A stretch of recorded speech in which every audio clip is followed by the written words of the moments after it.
Hi, everyone. I'm Summer, I'm Carrie. and this is Hopelexia Podcast. Join us to talk about sex, drugs, and self improvement.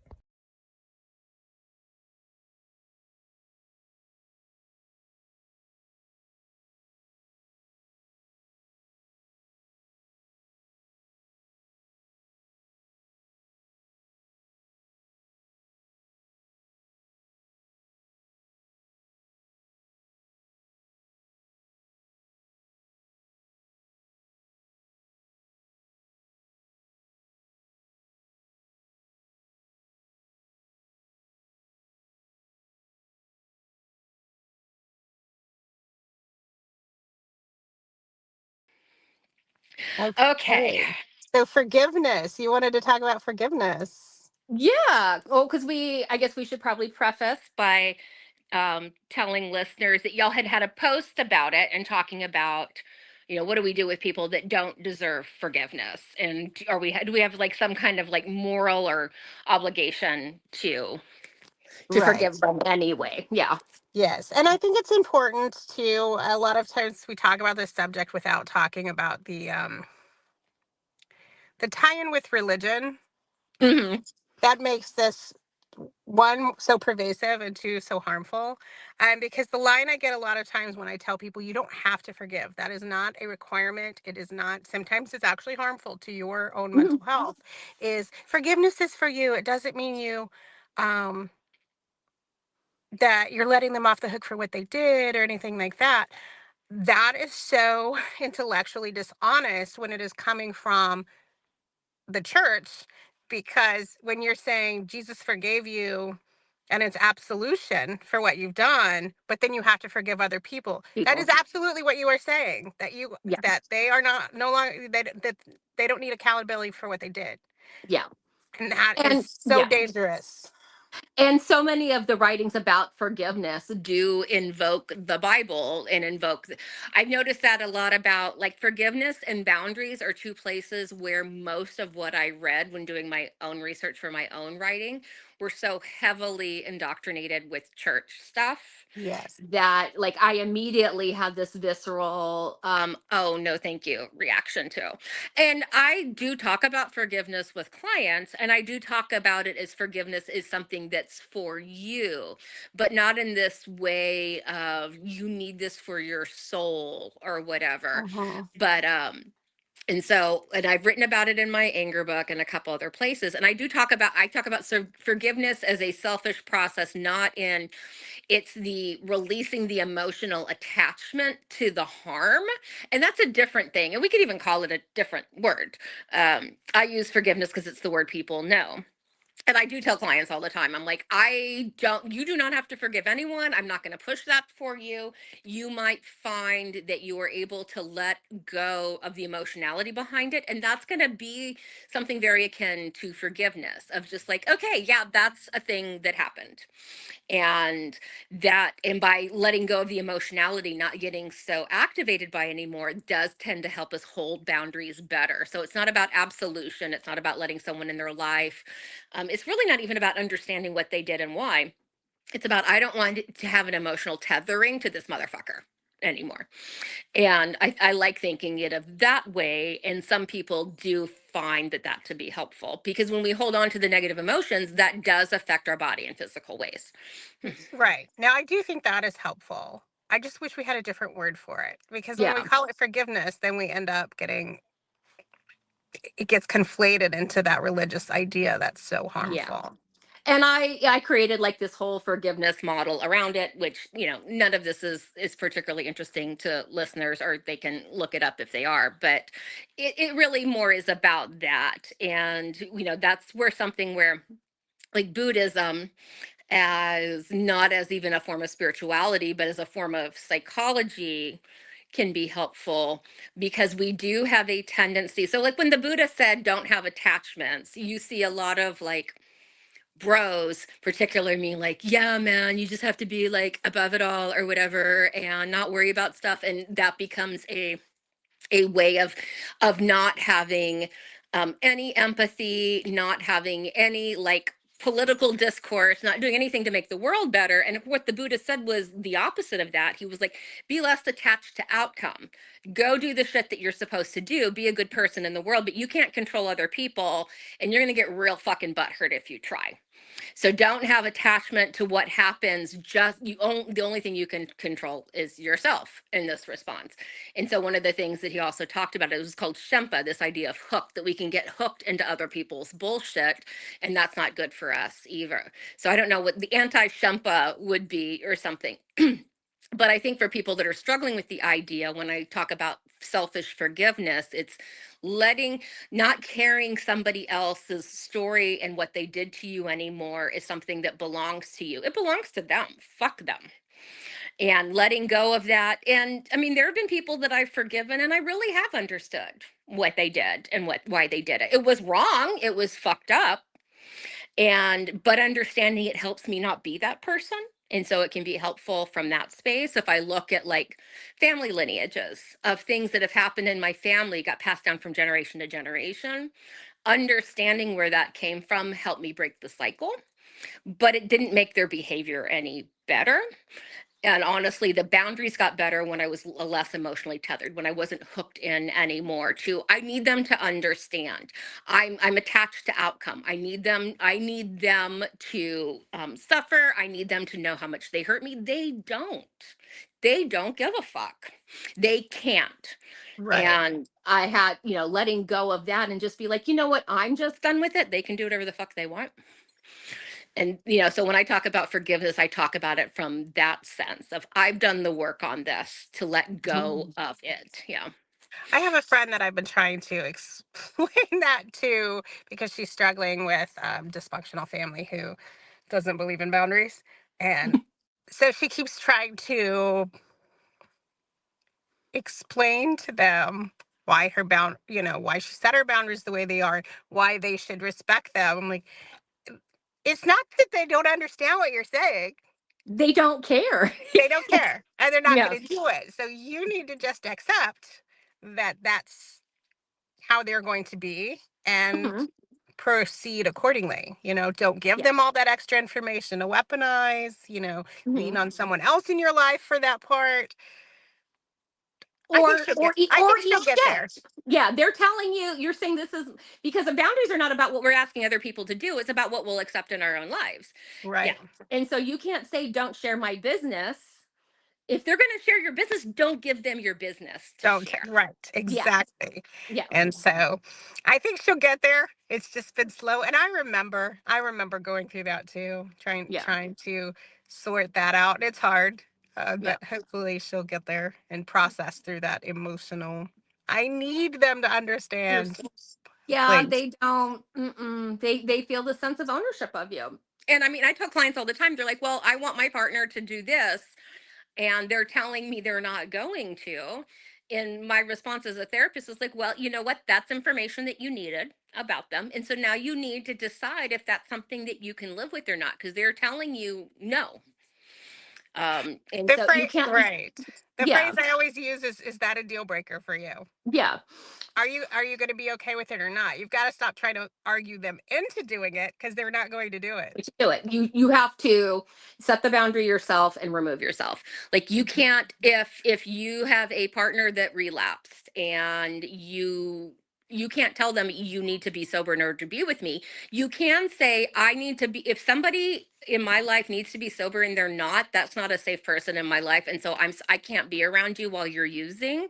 Best of luck to you is a completely different conversation, because you're not controlling somebody else's actions, you're controlling the access to you. And that's what a boundary is. People think boundaries are like, you're not allowed to treat me like this. The boundary is like, I am not going to let myself be in a situation where I get treated like that. And that's the fundamental difference. People always think boundaries are about telling other people what to do. And like your friends, it's like, I'm trying to have them understand. They're not going to. No, All you it's can not do going is, to do any good. Yeah. you have to remove access. We've been And talking a lot about the yeah, difference in boundaries and rules. Boundaries yeah, are yeah. govern our own behavior. Rules are us trying to control someone else's, But and else that is never behavior. works. And honestly, we don't have the right to do that to another person, whether it's Yeah, family or our partner, whoever. We don't have the right to do that anyway right. because they still have autonomy. If your partner wants to fuck other people, You just have to decide if you want to be monogamous or you're okay with them fucking other people. And, whatever is in between that. But we have a lot of things. And I actually had this conversation. So my book on boundaries was just released in Spain, and I was doing an interview about it. And this one was like, but what if they don't? I'm like, well, that's information you needed to have about someone. I like blew this little interviewee's mind. I'm just like, now you know. They're I telling you know. to go fuck yourself. They're telling you that what's important to you isn't important to them. You needed to know that. Now you Right. know. What are you going to do? So how important is it to you? Yeah. Can you live with that or not? If not, then you need to move on. And what happens is you start building relationships with people where it's important to them, and that people give you space for that. I was having that conversation with someone today. When he was saying, like, this is somebody who's neurodivergent, and he's like, it's really hard for me to make plans because sometimes I'm overwhelmed and overstimulated and can't handle it, and people have a hard time respecting that. I'm like, you need to build relationships with people that can understand and respect that. It's somebody else who gets tired really easily. Like, I said I'll go, so I'll be there, but I'm probably not going to stay long, guys. I am burned out. And everyone's like, word, take care of yourself, do what you need to do. Those are my people. Those are my Right. family. Yeah, the people that can hold and respect and those kinds of things. And those people are out there. And even with stuff like boundaries, I always say start with the people that are loving and accepting, the people that want to have a good relationship with you. And own it, saying, like, I struggled with this. I've not been really good at communicating boundaries, and I need to practice. And so I want to practice with somebody who loves me and gets me and will communicate back with me and help me with this. Because then I'm going to have to go and have these boundaries, like, with my asshole family, and it's going to be much harder. Yeah. I like that. Start Yeah. with the people who are okay. That's Yeah. good. So if you're Um, friends with Summer and I, you can set boundaries with us. We respect boundaries. we will encourage you to set Yes, we'll boundaries. be like, yes, bitch. Tell me off. Tell me to fuck off. Yes, queen, go. Oh yeah, that is good. And I do think, and I'm assuming you can tell me if this seems to be universal, but I don't have as much experience as you do in this. But it seems like you can definitely, the quickest way to learn who actually respects you and values you as a person is to start setting boundaries. Yeah. Yeah. Because, yeah, boundaries are, I mean, it's our everyday expressions of consent. Hmm. So, and if we have that was something else was asked. They're like, what's the difference? What's consent culture? And consent culture means we fucking ask. We don't ever presume that anything's okay. We communicate. That's exactly the way things should work. Like, what we're saying this like it's some kind of like woke mentality to make sure that people are okay with what we do to their bodies. I don't understand why this is a complicated conversation. Um, and when we talk about consent culture being the opposite of rape culture is a presumption that whatever I do to you is acceptable. And we can Hmm. call it something different. We can call it a dominator culture. We can call it whatever you want, but that is the culture that we have set up. And boundaries are our expressions of consent. Like, I don't consent to that. I don't consent to that in my presence. I'm not going to have drugs done around me or whatever it is. It's not telling you what to do. You can do whatever drugs you want, but not around me and not in my home or not around my kid or whatever it is. But yeah, I think all of those things go in with the forgiveness too, and can be a really helpful framework for people who are thinking about, like, I feel like I have this unfinished business with this person that I'm needing. That's what a lot of people are trying to get to when they're like wanting to forgive. And what it is, it's the unhealed emotionality of it. And when we're able to release that, we can call it forgiveness. Um, because there are research studies that do show that holding those negative emotions do cause inflammation, which does Hmm. tend to lead to other illnesses and stuff. And if somebody has already harmed you, they don't get to harm you anymore. So from Right. that point of view, Mhm. it's important. But I've had people like, I'm not going to forgive the motherfucker. And I'm like, and I'm not going to tell you to. I said, but don't be surprised if you continue to do this work around it, that you find that you've released it. And they come back and they're like, I guess, yeah, we could call that forgiveness. I'm just, hi, Mhm. Iggy. Thank you for help. Iggy's very helpful. Hi, Iggy. But yeah, and I do, that's just where one of those limitations of the English language, right? Yeah. Is I wish we had a different word, because Yeah. then we do get that, that's where a lot of people's boundaries end up getting people end up getting manipulated out of their boundaries, right? Because Yeah, if you forgave them, you would continue to have the relationship with them, or you would continue to give them access to you. And that is absolutely not necessary. right. In And fact, any kind of access is going to be around some significantly changed behavior, but even then there's people yes. that have done harm to me that if they have changed their behavior and they're doing wonderfully, I am very happy for them, but you still need to keep a distance from me. You've caused too Hmm. much damage. My nervous system will never really be settled around you. And Hmm. I truly am. I'm truly happy that you're well. But over there, please. And I can be happy for you from a distance. And I found that the letting go of the emotionality actually helps me with the boundaries. If I'm not activated by somebody, if I'm not pissed, because once I'm pissed, I want to get back in it. I want to fight, and I'm still trying to get them to understand or anything else. And if Hmm. I'm done, like, I don't care. If, when I've forgiven or whatever else we want to call it, I don't give a fuck anymore if you like me or not. I'm done with it. Right. And so Yeah. from that perspective, it can be easier to hold the boundary if we're no longer having strong emotions around it, if we're just done. Because it was the opposite of love is not hatred, it's indifference. Right. Because hatred, you're investing emotion Yeah, into it, which means you actually do care. yeah. And you and I, we're scrappy. Like if we're still pissed, we're gonna fight with you.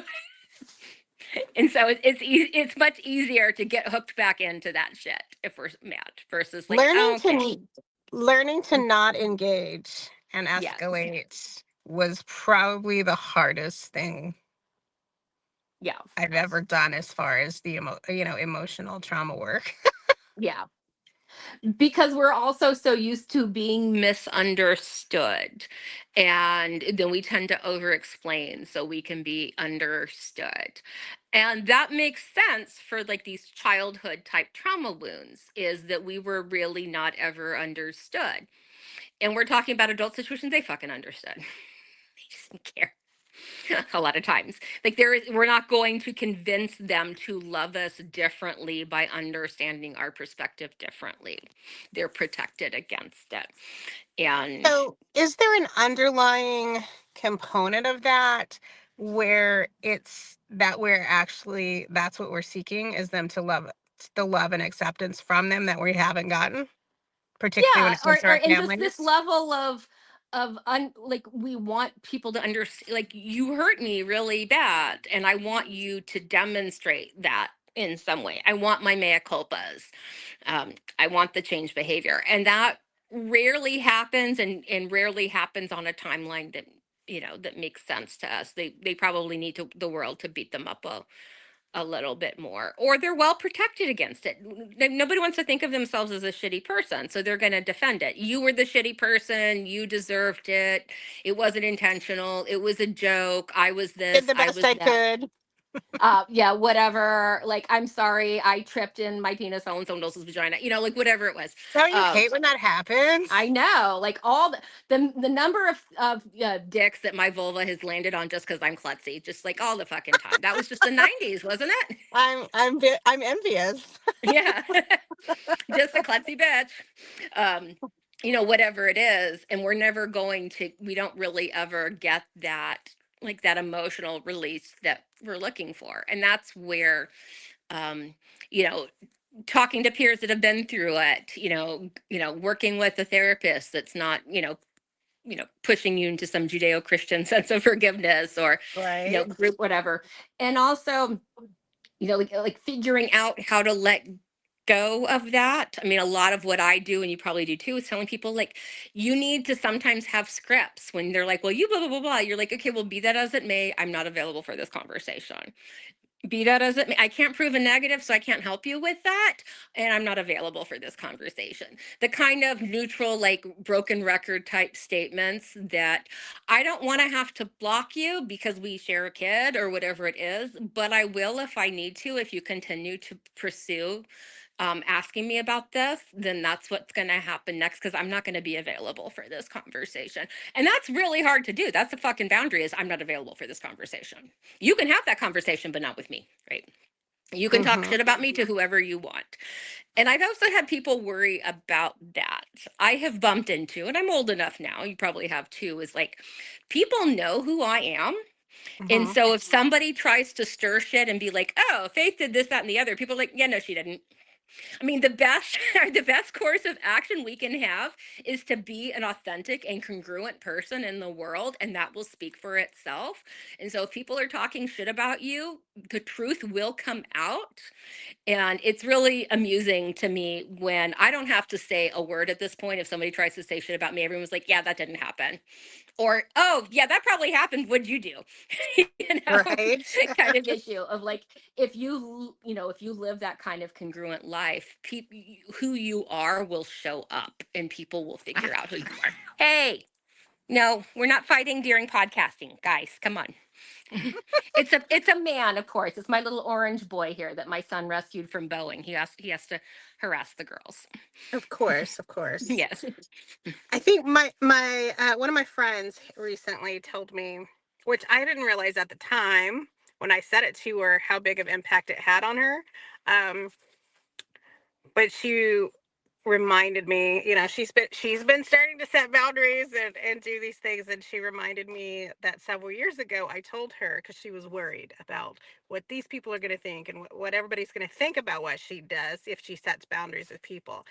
And my statement was simply, what they think of you is none of your business.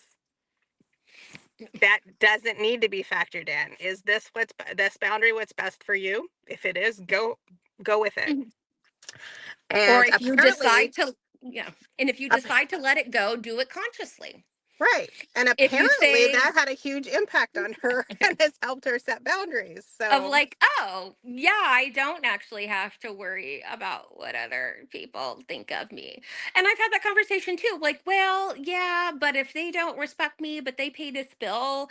And so, whatever it is, I'm like, okay, make that choice consciously, saying, I am mhm. going to eat shit on this issue because this is my asshole racist family, but they're paying my college tuition. And I don't want $300,000 of student loan debt. So I'm going to eat shit and do Yeah. that. But I'm making a conscious decision to do that. And that's helpful for your own processes. This is a reminder of like, I'm doing this for this reason. So if I care because I need whatever, then just make that decision consciously. And the rest of the time, why would you care about people that are shitty to you and only want to control you? That seems like a really awful way to live. Is it just because we've all been conditioned to Uh, not be permitted boundaries, and that you're always supposed to be loyal to family no matter what, and mhm. you can't leave relationships because then it failed? Yes, and that's all on you. And most divorces are initiated by women. I'm like, yeah, because we fucking can now. Yeah, and or because men tend to not take care of business. yeah, In 5 and years of practicing law, almost all of the divorces were the process was initiated by women. who And were not really because the fucking women are the tired well, of and begging. not all of them were the ones making the decision. It was simply the man was willing to go on and live as well, still, but not take care of the legal process. So he had already moved on. He had a whole other, sometimes even had whole other families. It had But been gone wasn't for paying years. child support and Right. wasn't, yeah, yeah. Yeah. And when the men did come in, probably 95% of the time, it was because a woman was doing it. His new partner, his mom, somebody, Yeah. because we've conditioned men that it's not their problem to worry about taking care of the stuff. So yeah, the numbers on that are extremely skewed. Yeah. And if he's leaving and leaving behind a household that he has this legal responsibility for, it's in his best interest to not formalize it. It's not dumb at Hmm. all. It's smart as hell. Because if you're legally married, you're not responsible for that child support, even though you're not paying half those bills anymore. You can convince a judge otherwise and get it back ordered, but generally speaking, no, you're not. Yeah. So Right. they're smart as hell to drag their feet and stuff doing that.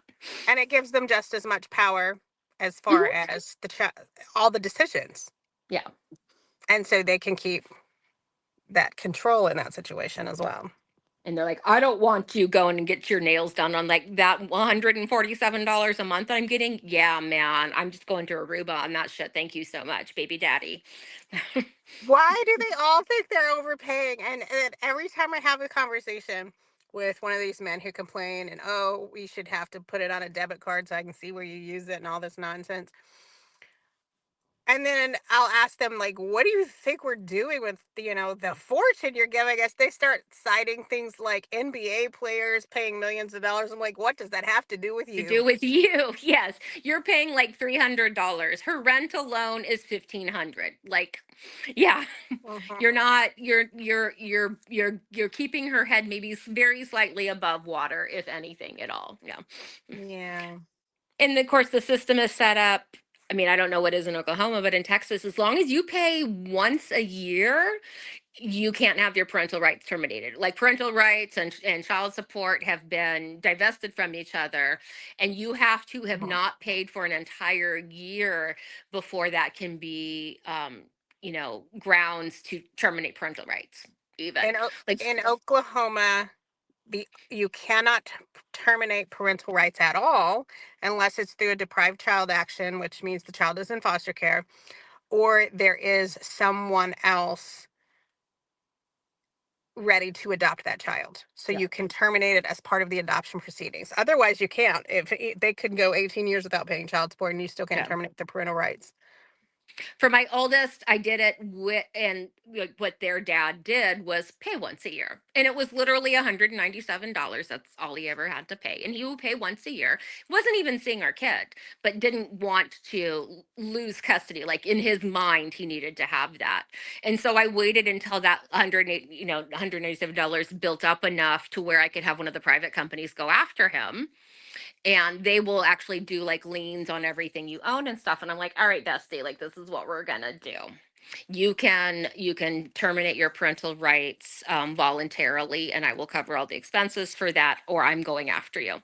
And he was remarried. I'm like, they're going to go after your joint tax return and everything. So talk to your partner about it. Let me know what you want to do. And he did it voluntarily at that point. He didn't have a relationship with our kid, Right. and if something had happened to me, our kid wanted to stay with the man that had raised them, um, and so I was able to do it voluntarily then, but he pulled that I'm going to pay once a year because fuck you thing.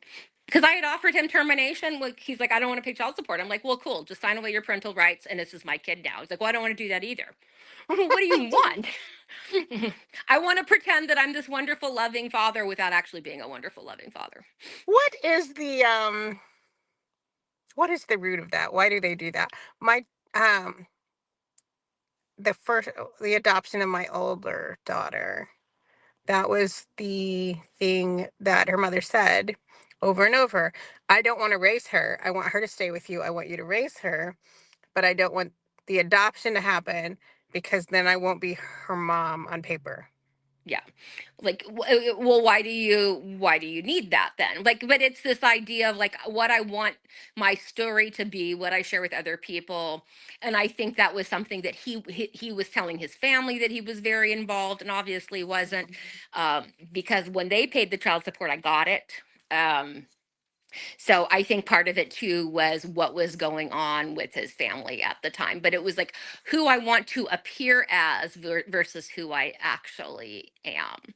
Because that could have been Mhm. a fine story too, of just like, because I never even then kept him from his kid. I just, my big fear is if something happened to me, they did not want to live with their dad. And I wanted to make sure that they had the option of not being automatically sent to this person that they Mhm. didn't know. Right. Um, and so they could have told that story. Like, I have a really good relationship with my kid, and my kid is also really lucky that their stepdad, they also have a really good relationship with, and they have a brother, and that's the home that they're in. So I gave up parental rights on paper. So if something ever happened to baby mama, they could then stay with that family, and then we could continue also having a relationship. And that would have been a fine story that like a lot of people would have understood, but that wasn't the narration that they wanted. They wanted me to be the crazy horrible bitch, or whatever it was. Right. um Yeah, because see, I ours would. was similar because Yeah. she was under a guardianship, but guardianships in the United States, if you die, if we died, she would have went back to foster care. And so Yeah. she had this big fear of if something happened to us, she Well, wanted yeah. to make sure she stayed with her brothers. Yeah. And so that's why we went through the adoption. And I tried to explain all them, like, if you want, because I'd been sending her updates and stuff. Um, she wasn't wanting to have in-person contact at the time, but I'm like, we can leave that option open if you decide you want that, Mm, no, the paper Yeah. mattered. I don't know why, Yeah. but And he didn't, and I said, I'm not going to go after you for the rest of the money. I have no interest in it, and the state obviously does not care because they never have. I said, if right. you want to have, because I, like, when I spent a few years living in Houston and would drive my kiddo the 4 hours back to San Antonio to try and have any relationship with their dad. Like, I was doing my part, and my kiddo at age 6 was like, you're doing more to make sure that I have time with dad than dad is doing to have time with me. Like, they recognized it, which sucked. Mhm. um Right. I was doing, and he never did until kiddo was about 17 and then wanted to be involved again. And I'm like, well, they're gonna be 18 in a minute. Peace out, enjoy. Kiddo lived with them for a few months after they're 18, and obviously that didn't work because this was not someone they had a relationship with. And I think he wanted to come in and like play daddy and did not know who this human being was. Um, I thought that would probably happen with my ex-husband. Um, I figured when the kids turned 18, which all three of them are adults now, that he would show back up, especially now that, he really only lives a few miles from each of them, and he didn't. So that was a surprise. I don't know. no. He might be like, well, the phone works both ways. They could contact me.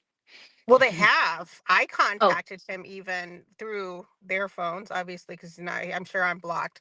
mhm. Um, when they each graduated high school, like, do you want Did you want to a go? grad Yeah. grad grad? Well, the younger two, they didn't want to go to the graduation ceremony, but it was like, do you want a graduation announcement? I'm having announcements printed, announcements and photos. Do you want them? He never even responded. Like, So I okay. don't know. I don't understand people. Yeah. Well, then the boundary on that is I don't send shit to people that don't say they want it. So, Yeah, okay. so he didn't get it. I Yep. mean, I'm sure I could have sent it to him. I know knew what address to send it to because it was the address I later had him served at. But he And didn't that, I mean, respond, so he didn't get it. yeah. And So to get back to like the whole forgiveness thing is we've both had to work on letting that shit go. So if stuff's going on with kiddo who's now 27, I can have a conversation with the man about kiddo. We're not going to talk about anything else. um but I mean, the one we have been able, when he would be like, oh, well, kiddo said blah, blah, blah, blah, blah. And I'm like, that you should probably ask me, like, think about this story for a second. Does this make right, sense? No, it doesn't. And we can talk about kiddo. And once kiddo realized that we were having those conversations, especially because they lived there for a few months, and we're having conversation not about anything else. They don't give a shit. But my kiddo was saying that I was getting Social Security disability income, but keeping it for myself. And I'm like, okay, that's literally not how it works. They not getting SSDI for them, SSI for them. This is very easy to find out. You can go down to the Social Security office and see this. This is easy. Like, if I'm lying, catch me. right. Kind of stuff. And once kiddo realized, like, no, we're having those conversations, and I said they need to apply for themselves and all these other stuff. My oldest is bipolar, and then they're like, oh, and so I've done the work to we can have those conversations, and I didn't even get pissed. I'm just like, of course, dude, think about this for a second. Like, just having like I would have with any idiot in Right. line with me at Target. Um, and so, by having done that work of like, this guy is just how he is. And I would love for him to have a better relationship with his kid. That's up to him. And I will facilitate making sure that he gets accurate information about our kid, but that's it. And so I don't have the anger, the hostility, the frustration, the sadness, all of those other things. It's just a conversation with a guy that I don't know very fucking well and don't have a ton of respect for, but we're going to do the best we can. I think that accepting this is who they are Hmm. helped me a lot with Yeah.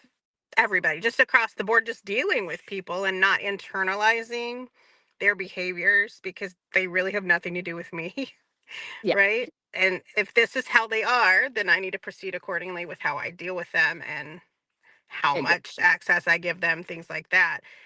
But yeah, once I stopped swimming upstream and trying to get people to act reasonably, or in, at least what I thought was reasonable, then To be a yeah, functional human being with accountability. Yeah. yeah, Yeah. it improved my life a lot to be able to just be like, oh, okay, that's how they are. We're gonna proceed Understood. accordingly. Hmm. Yeah. For whatever reason, even if that's not you on a regular day, it's what's going on right now. So I'm out. Yeah. Me and my friend say a lot, oh, so this is what we're doing today. It's Okay. just Cool, cool, cool. Got it. whatever nonsense is happening. Okay, this is what's happening today. We'll deal with this today, and No. we'll let When it people go. show you who they are, believe them. The Toni Morrison line. Yes. People, yeah, people can tell you whatever, but when they show you, just believe that.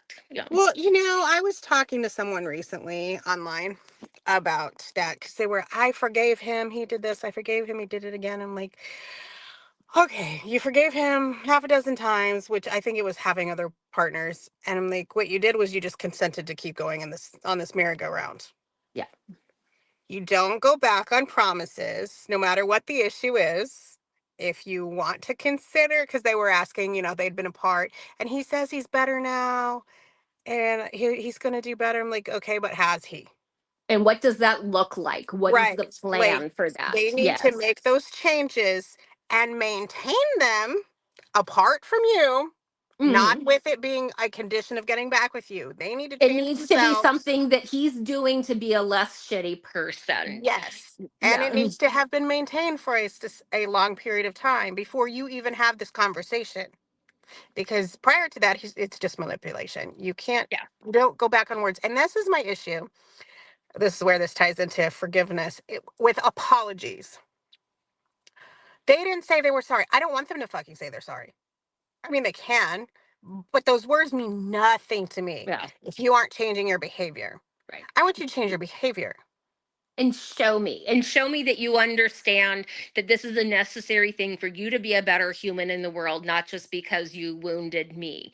If you are Right. agreeing to monogamy, then don't put your penis in other people. If you don't want to be monogamous, okay, let's talk about that. We can talk about that. But yeah, apology. I mean, a heartfelt apology that's accompanied with a change plan, and then we can see it happen. I like, I've taught the nephews. My older nephew now, like somebody apologized, he's like, okay, and what's your plan for changed behavior? The behavior is going to be different, right? I love that. 20 years old, I called like it out. that phrase. I like that Yes. phrase. I'm gonna incorporate that. What's Yeah. your plan for changed behavior? I like that. Because And I yeah, and I do that with clients all the time. I'm like, show her how you're going to, if, like, traveling is a risk for substance use and you need sobriety. What is your plan for when you're activated and you're in a hotel room in Des Moines, so she doesn't worry? It's like, oh yeah, I have a plan. I'm going to do this and this. And so demonstrate to your partner the things that you're doing, how you're showing the change behavior. I'm going to talk to my sponsor while I'm in town. I'm going to go for a walk. I'm going to, and talk about all the things that you're doing that demonstrate, because are people going to get things perfect? No. Like I walked down to the bar and I almost ordered a drink, but I walked out, I called you, I called my sponsor. Fucking awesome. You're doing it. That's the work, right? mm-hmm. Versus I got drunk and I slipped and fell into somebody's vagina again, whatever I the mean, I issue hate it when is. that happens. Yeah. Um, I think when it comes to monogamy, part of the problem is again the indoctrination that if they want to be with someone else, that means we're not good enough. And so a lot of people aren't even willing to have that conversation. And so then it becomes an issue with maybe they thought they were okay with monogamy at the time they made the promise. But Mhm. then once they're in it, okay, now they're in a situation of I can't talk to my partner Yeah. because It's it's a deal breaker. drudgery. Yeah. Right. So Or now we cross into like coercive situation here yeah. and that becomes a problem, which is why I think compulsory monogamy is toxic Yeah. entirely and unethical.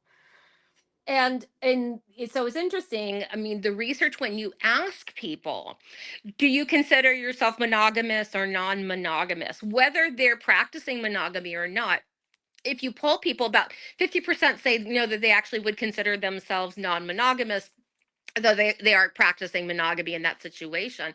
And what's really interesting is when we do brain studies and see how people's brains light up, like 90% of people are non-monogamous. Mhm. Non-monogamy, I know we're going off on a tangent here, sorry everybody, but Summer and I do this.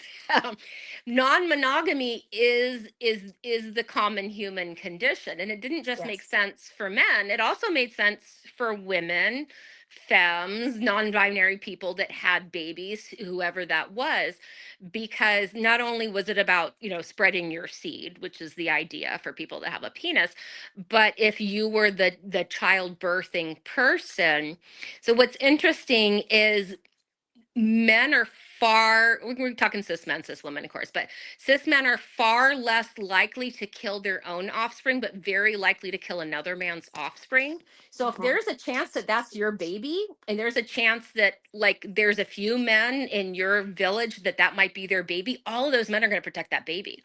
It made just as much sense evolution wise for women to be non-monogamous. So we're just as likely to have that proclivity to do that. So it's just a matter about what works for the relationship.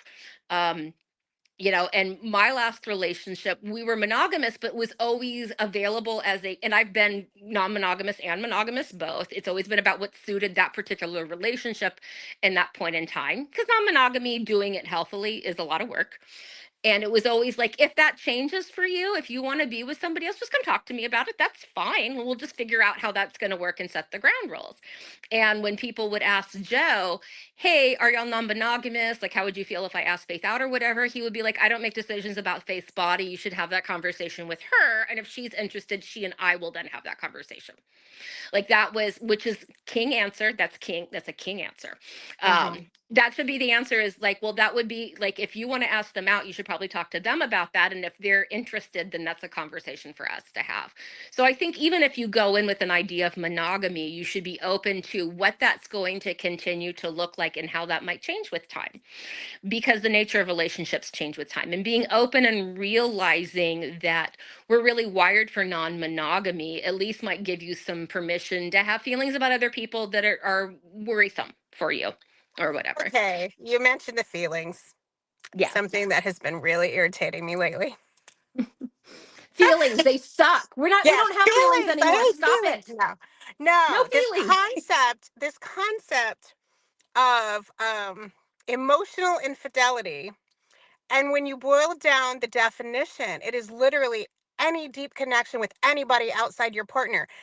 In the domestic violence prevention world, we call that isolation. It is a red flag. That is a problem. And if you, Mhm. and I had this person arguing with me on the internet the other day about, well, this is just the way it is in monogamy. I'm like, okay. No. Yeah, and the way it was in monogamy was men could beat their wives. Like, that doesn't make it okay. Like, it's still unhealthy. It is inherently unhealthy, and I will not encourage that behavior.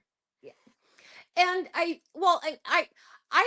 you probably remember this. I got attacked on Twitter. It was myself and a few of other the sex therapists on Twitter were texting, if you masturbate, you're cheating on your partner. And like, this was coming from another therapist. And we're like, Oh my just God. marriage doesn't mean that you own your partner's orgasms. Like, what the fuck? I mean, the kind of toxic shit that we attach to relationships is bizarre to me. Now, I understand, like, there can be emotional cheating where your primary relationship is like when it's secretive, because there's a difference between private and secret, right? Privacy is just the act of being unobserved. Secret means you're doing something that you don't want other people to know about for fucking reasons. And so if you have like secretive conversations where you're trashing your partner behind their back to this other person, whatever, that could be a problem. But having close relationships, I mean, especially in cishet relationships, men especially are told, like, no, your wife is your best friend. And I would tell Joe, I'm not your fucking best friend. I am your wife. You need to, sometimes you're pissed at your wife and need to go vent to your best friend. And his best Yes. friend still is a wonderful woman who I adore, was never a threat to me. And I would never have taken that from him. I adore her and she'd have my six if he was being a butthole. There's nothing wrong with having these other relationships. and we need to have them. I have a lot of male friends, but I'm not a pick me girl. I'm a girl's girl. I have their girlfriends' backs all the time. I'm like, you're being a dick. Go buy your flowers, go clean the house, shut the fuck up. You want me to be friends with your boyfriend. I will drag him for filth for you. I got you. You know, there is, yeah, it's just about, is this relationship safe? Are they talking about me or doing things about me, or did they have an emotional connection that's supposed to belong to this relationship? And there's a difference there with that, Well, and I think the problem is that for whatever reason, and it didn't used to be that way, like it wasn't this way a generation or two ago, but the problem is now it has become so normalized that all emotional connection is supposed to come from your partner, yeah, and that's so inherently unhealthy. And yeah, honestly, unrealistic. One person can't be your everything. You everything, and need shouldn't be. community, a Yeah, whole support system. Like, it is dangerous isolation. Your entire life should not be in one person. exactly. That is the And most unstable life on the planet. And women are far more likely to have those connections, I have found, than especially cishet men. And it was always pushing, like, go out with your friends, see other people, go do stuff. Please, for the love of fuck, I am not your only person here. Do other things. And a lot of it too is one of my clients who is a cishet dude. He said a lot of it is men. He said a lot of our relationships and the things that men do are shoulder to shoulder, not face to face. Is saying like we're sitting at a bar watching a game together. We're not having these deeper connections and conversations, which is why then we go end up at putting way too much on our female partners, and that men need more of those face-to-face connections where like I have 12 people that I'm like, I'm having a fuck day. Can somebody, like bring me a coffee and come over and talk to me while I cry? And there are 12 fucking people that'll show the fuck up in my house at 20 minutes. And most men, cishet men, do not have that. And they need it. But, I mean, look at like all the toxic masculinity or, whatever discourse we're adding to it now. If Jeff Bezos says we need more masculinity in the world, then we're fucked. Um, and what we Yeah. need is like if you have a male partner that has friends that are just like, I hear you, man, but she ain't wrong. You don't like to change a diaper and she tired too, bro. You want those people. You want people that are kind and will call them on their bullshit, will love them and support them and be there for them, but also have a clear eye and can give them good advice or be like, that's a lot, bud. It's time for therapy or whatever it is. Yeah. And I say that as somebody who has a lot of cishet male clients. Um, that I mean, men have different needs, I think, maybe from a therapist. But there are a lot more men that are willing to start doing that work. If they have a therapist that respects what healthy masculinity can be and should be, and respects the things that they're trying to do. People like, men won't work with therapists. I'm like, I don't know. My schedule's pretty fucking full of men that are trying to be, but Fine. also, I'm Yeah. tattooed and foul mouthed and they like me, but also we're getting real work done and they're being better partners. That's good. I Yeah. wish I wish that for everybody. Yes. You know? And it's like, well, you're Happier and expensive. I'm like, healthier. I am, but I'm also good. And if your boyfriend is being a butthole, I'll smack him around for you. Not in any sort of illegal way. Yes. I mean, unless, that's y'all's thing at home for later. But, Right. All right. Well, thank you so much. I think we're pushing an hour here. So I guess and everyone's I may like, be that able was to about switch. forgiveness. Okay. Don't forget to like and subscribe to the channel. And to be sure you never miss an upload, make sure you turn your notifications on.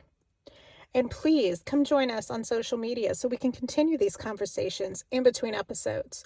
You'll find us at Hypoxia Podcast on Facebook, Twitter, Instagram, and TikTok.